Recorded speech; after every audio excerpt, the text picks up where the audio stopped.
Welcome to this second hymn workout. And if you watched the first video, you know that we're doing something here that nobody would think to do in the modern world. We are taking an old classic hymn and we're using it as a spiritual workout. And the reason we're doing that is because just like if you don't use your body, your muscles, they atrophy. In the same way, if you don't use your mind, that it too begins to atrophy. And what we're after in this exercise is we want to do something that, yes, that's difficult. It's not easy to take an old hymn that's poetry and to actually focus our attention and think about the meaning of words and to think about how the scriptures are brought together by this hymn. But guys, just like the good workout is the one that makes you sweat, the easy workout doesn't really benefit you. The same is true here. If it's challenging, that's not a reason to avoid it. That's a reason to do it. Now, this particular hymn, it's the second that we're looking at.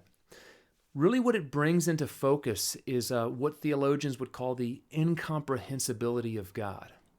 And that word incomprehensibility, it doesn't mean here that we can't know anything about God, that somehow God just doesn't make sense. That's not the meaning of that word in this context.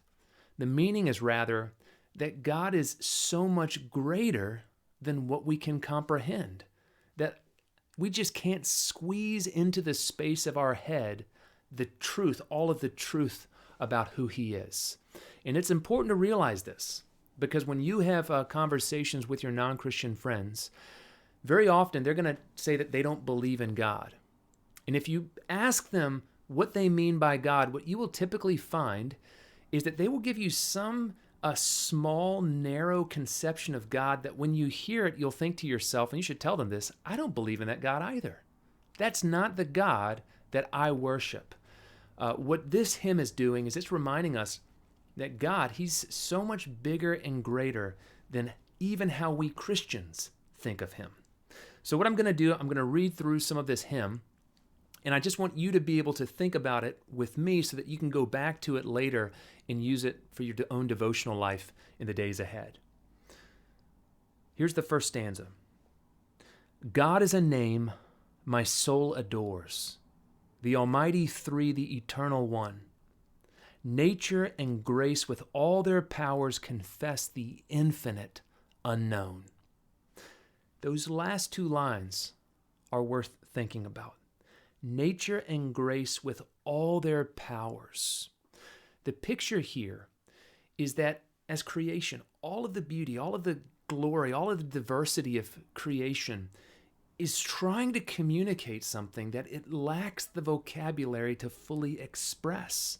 That both nature and the grace of God, what we've seen in the scriptures, that they're confessing something that's true, and yet it's only a part of the truth because, as the hymn says, there's the infinite unknown. There's so much more of God that we haven't yet seen, and this is why for all of eternity, we can gaze and look and learn about Him and never touch bottom and never exhaust who He is. The second stanza says, Thy voice produced the sea and spheres. Bid the waves roar and planets shine. But nothing like Thyself appears through all these spacious works of Thine. What's being described here is put beautifully if you go to Isaiah 40. And in that chapter, God just reveals His grandeur.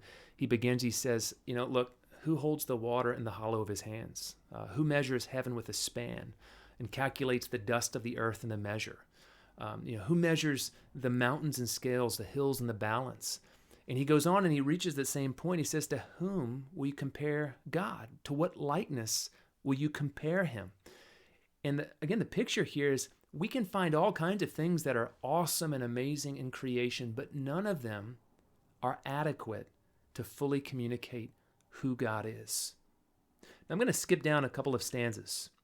After painting just this picture such that even the thrones and dominions of heaven, they fall down before the glorious presence of God, there's then a question, and it's a question you should ask.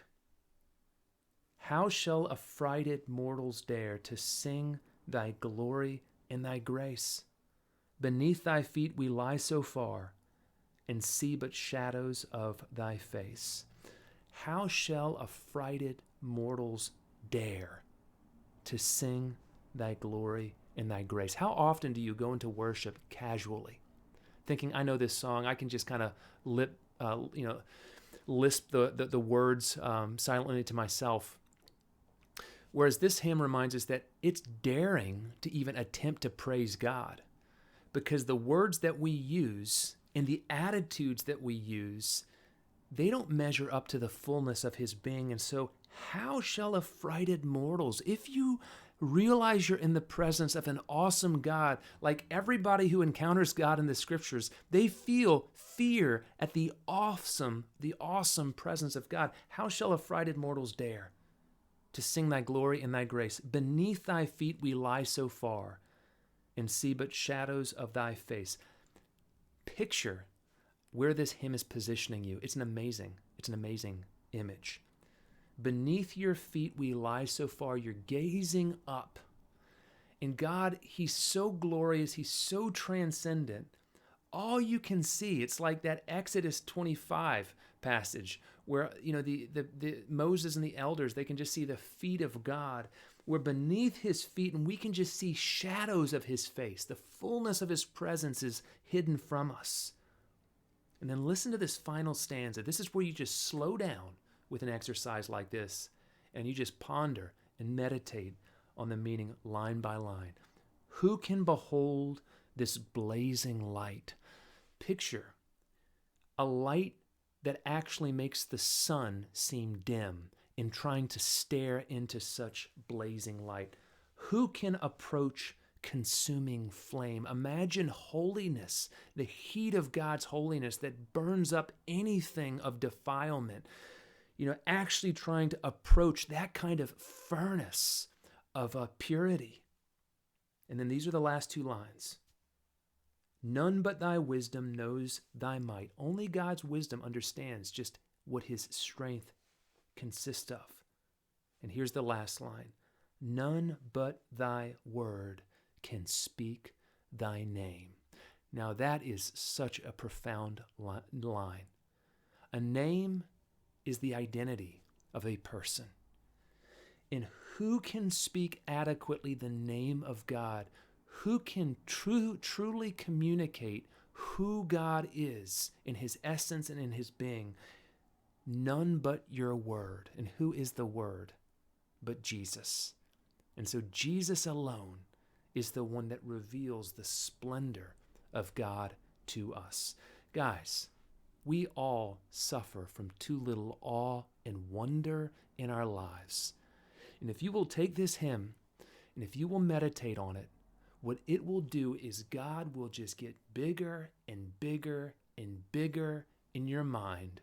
And yes, you'll get smaller and smaller and smaller, but you'll reach that place where you realize God is worthy of all your worship, not just now, but for eternity. And when you find that object that's worthy of your whole heart, guys, finally, you're on the real path to life.